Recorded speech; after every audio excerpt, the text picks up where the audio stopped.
9h30, 11h sur Europe 1.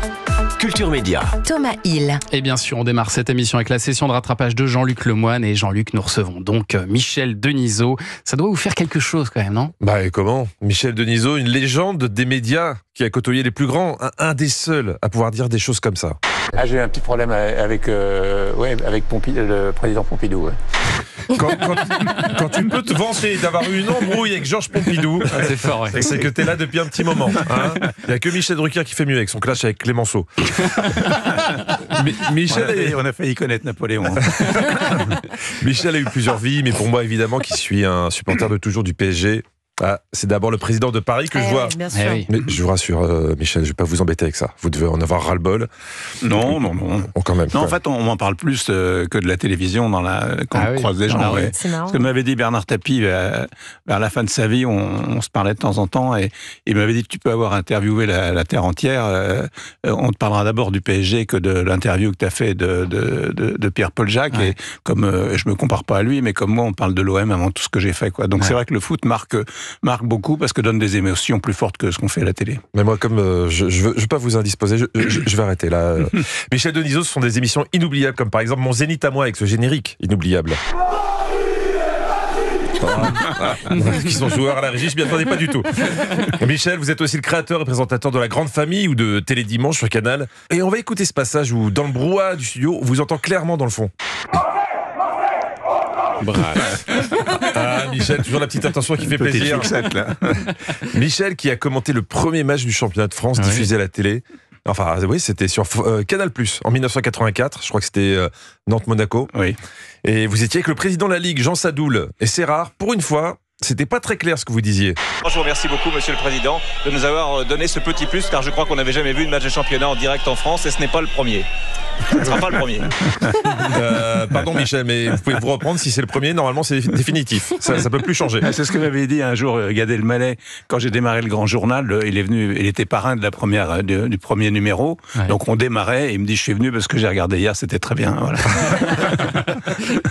Michel Denisot, c'est une légende du journalisme, une référence. Mais est-ce que c'est un exemple pour les jeunes ? Franchement, je sais pas.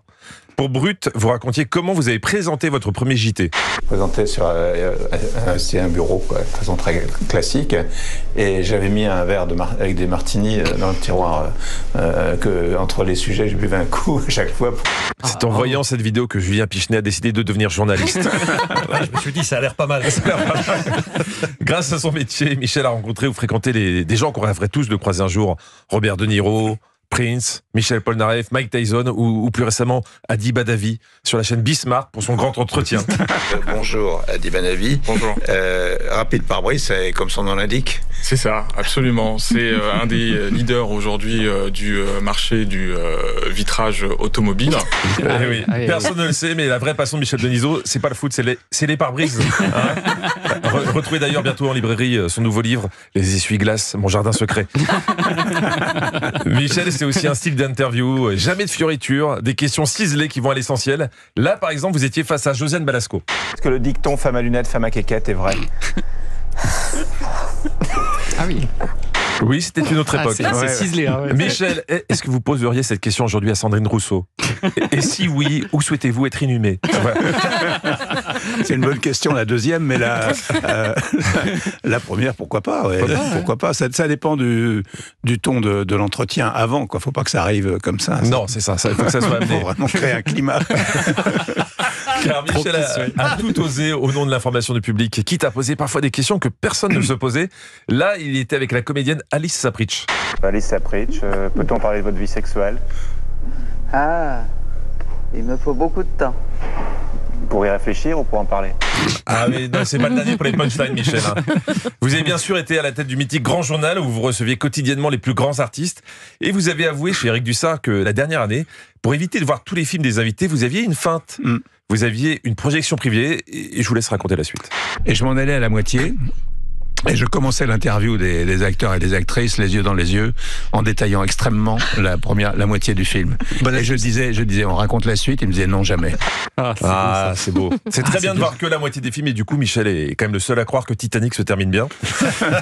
Mais confidence pour confidence, Thomas fait pareil avec ses invités. Bien sûr, bien sûr. Mais lui, il peut juste décrire le générique de début. Vous aviez aussi une feinte quand vous trouviez quelque chose de mauvais. On peut pas en télé inviter des artistes et leur dire que le film est mauvais. Donc j'avais un mot passe-partout. Toute mon équipe savait c'est un film réussi. Michel, je vous aime beaucoup. Alors quoi qu'il arrive, je veux pas savoir ce que vous avez pensé de cette rubrique, surtout si vous l'avez trouvé très réussi.